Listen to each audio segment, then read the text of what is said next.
సీతకి రాముడే సొంతమయ్యే చోటిది, నేలతో ఆకాశం వీయముందే వేళిది. మూడు ముళ్ళు వేస్తే మూడు లోకాలకి ముచ్చటొచ్చినమ్మా, ఏడు అంకలేస్తే ఏడు జన్మాలకి విడదీసిద్దమ్మా.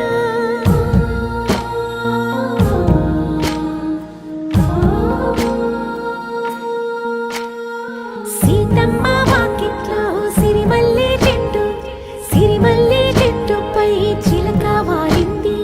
చిలకమ్మ